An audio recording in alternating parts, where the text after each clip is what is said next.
अस्सलाम वालेकुम नाज़रीन और हज़रात, मैं हूँ अलीशा अरब और आप देख रहे हैं तस्नीम टीवी। हमने हिस्सा नंबर 2 में ये पेशकश की थी कि हज़रत अम्मा हव्वा और अब्बा आदम अलैहिस्सलाम 200 साल के बाद एक दूसरे से अराफात के पहाड़ पर मिले और काश्तकारी करके अपनी ज़िंदगी को बसर करने लगे। मगर अब वक्त है इस बुनियाद को आगे ले जाने का, क्योंकि अब ये किस्सा आदम का हिस्सा नंबर 3 है और इसमें हम उनकी आल औलाद और दुनिया कैसे बढ़ती गई उसके बारे में जानेंगे। तो देर किस बात की, देखते हैं ये खास प्रोग्राम बुनियाद इस्लाम।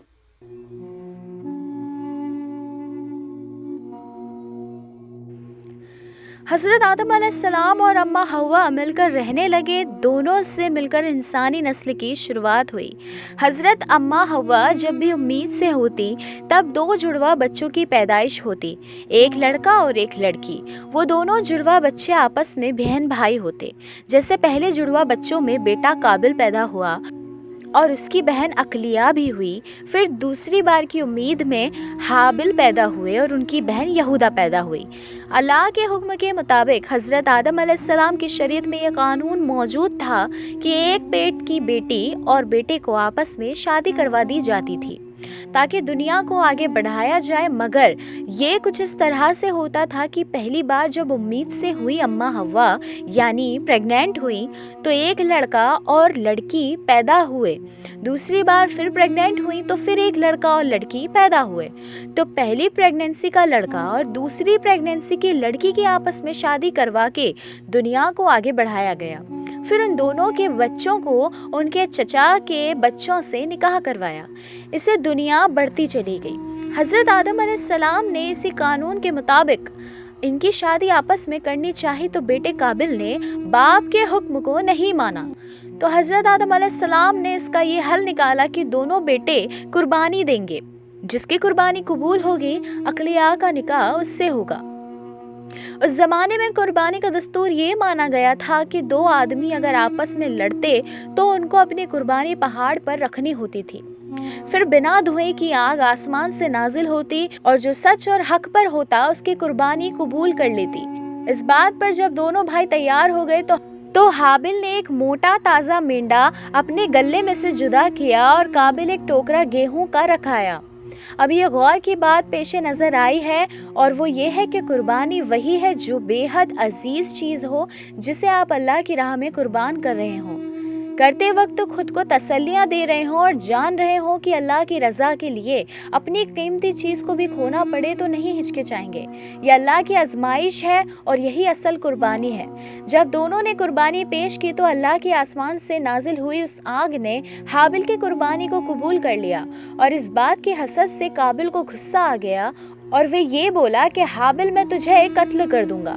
हाबिल ने कहा अल्लाह बेशक परहेजगारों की कुर्बानी को कबूल करता है। अगर तुम मुझ पर हाथ उठाओगे तो भी मैं तुमको नहीं मारूंगा। मैं अपने अल्लाह पर भरोसा रखता हूँ।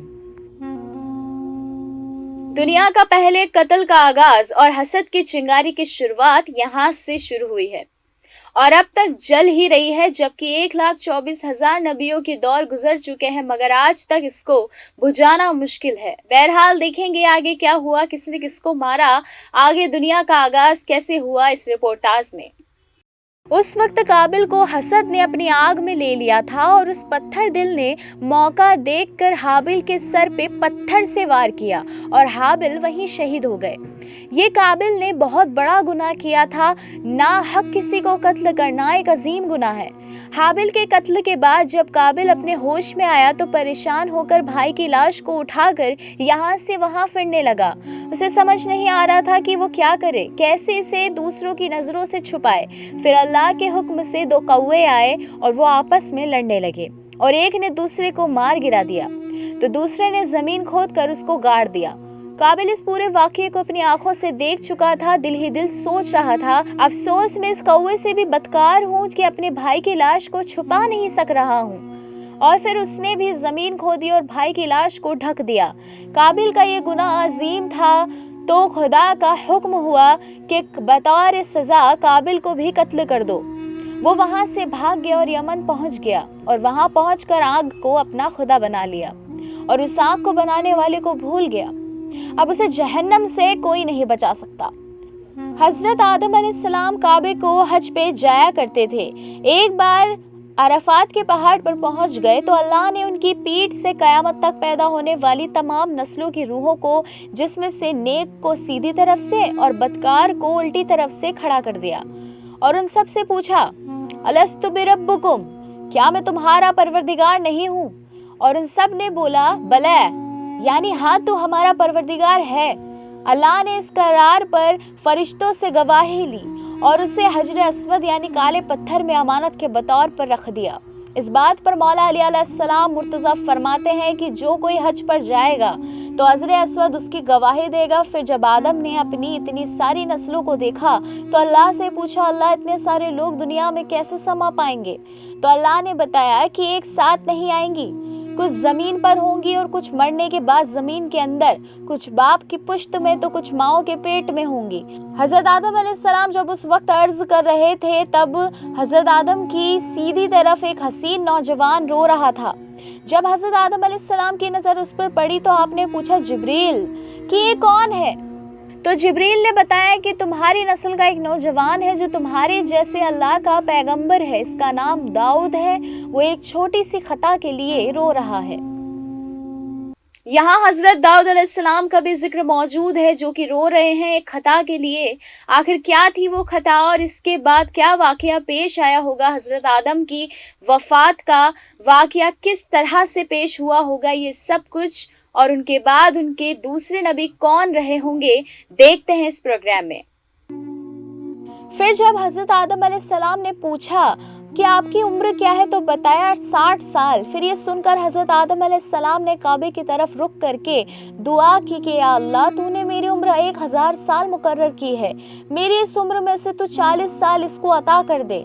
और अल्लाह ने आदम की दुआ कबूल कर ली। और जब फिर हजरत आदम 960 साल के हो गए तो हजरत जिब्रील आपकी रूह कब्ज करने के लिए आए।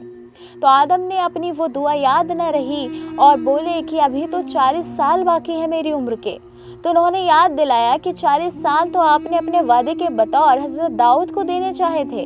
ये बात आदम को याद नहीं रही और वो इस बात का बार बार इनकार करने लगे। तो अल्लाह ने ये बात भी कबूल कर ली, लेकिन आइंदा के लिए ये हुक्म दे दिया कि हर मामले को गवाह के साथ लिखा जाए ताकि कोई इनकार ना कर सके।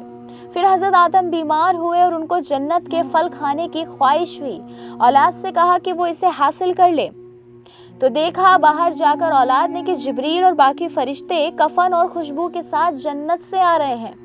तो उनसे हजरत आदम की ख्वाहिश का जिक्र किया और हजरत जिब्रील ने बताया कि तुम्हारे वालिद साहब को इन नेमतों से पुर कर सके।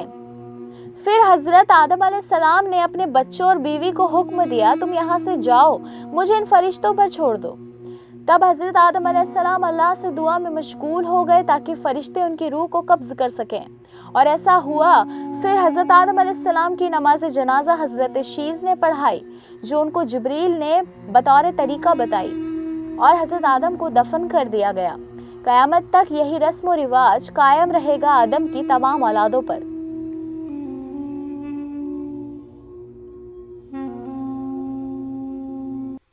अब यहाँ गौर किया जाए तो एक शख्स का जिक्र है जिनका नाम है हजरत शीज अलैहिस्सलाम।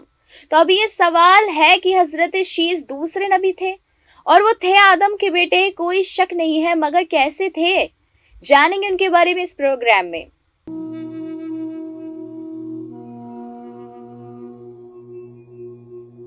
हजरत शीज आदम के बेटे थे और उनकी नेक औलादों में से थे, मगर आप दूसरे नबी नहीं थे, बस अपने बाबा के जानशीन यानी कि वारिस थे। जब हजरत आदम अलैहिस्सलाम हाबिल के गम में बेकरार रहते थे तो अल्लाह ने जिब्रील को भेजकर उनको ये तसल्ली दी कि गम ना करो, इससे बेहतर बेटा तुमको अता करूंगा, जिनकी नस्ल से आखिरी नबी हजरत मोहम्मद मुस्तफ़ा सल्लल्लाहु ताला अलैहि वसल्लम पैदा होंगे, जो पूरी दुनिया के सरदार होंगे। तो फिर हाबिल के बाद 5 साल बाद हजरत शीस पैदा हुए जो हजरत आदम की तरह नेक और खूबसूरत थे, और आदम भी उनको मोहब्बत करते थे। आदम ने इंतकाल से पहले शीस से वसीयत की थी कि जब नूह के ज़माने में तूफान आए तो तुम अगर उस ज़मीन में हो तो मेरी हड्डियों को कश्ती में रवाना कर देना ताकि गर्क ना होने पाए, या अपनी औलादों को बता देना ताकि हजरत शीज अपने औलादों को इस काम को अंजाम देने को कहें। हजरत शीस अपने बाबा से जन्नत की नेमतों की लज्जत का लुत्फ सुनकर ही उठाते थे और आसमानी किताब के बारे में भी पूछा करते थे। तब से ही जन्नत को हासिल करने की धुन उन पे सवार थी, इसलिए वो अल्लाह की रजा में लगा रहते थे। इंसानियत के खिदमतगार थे और माँ बाप के फर्मा बरदार थे। हजरत शीस के ज़माने में आदम की औलादें दो हिस्सों में बट गई थी, कुछ शीस की बातों पर रहती और कुछ काबिल की बातों पर। लेकिन कुछ जो काबिल की बातों पर अमल करती थी वो शीस को समझने लगी थी और नाफरमानदारी से पूरी तरह पुर हो चुकी थी। शीस की उम्र 912 हुई तो आप इंतकाल कर गए। हजरत शीस की कुछ नसीहतों में उन्होंने सच्चे मोमिन की कुछ खूबियाँ पेश की हैं, जिनमें जो खुद को पहचान गया हो उसका रब अल्लाह है, नेक और बद को पहचानना सीख गया हो और वक्त के बादशाह का हुक्म बजा लाता हो, जो माँ बाप का हक पहचानता हो, उनके खिदमत करता हो, रिश्तेदारों में ताल्लुक जोड़े यानी अपनों के साथ नेकी से पेश आता हो, गुस्से को ज्यादा ना बढ़ाए, मोहताजों और मिस्कीनों को सदका देता हो और उन पर तरस करता हो, गुनाहों से परहेज करे और मुसीबत में सब्र करे, अल्लाह की दी हुई नेमतों का शुक्र अदा करता हो।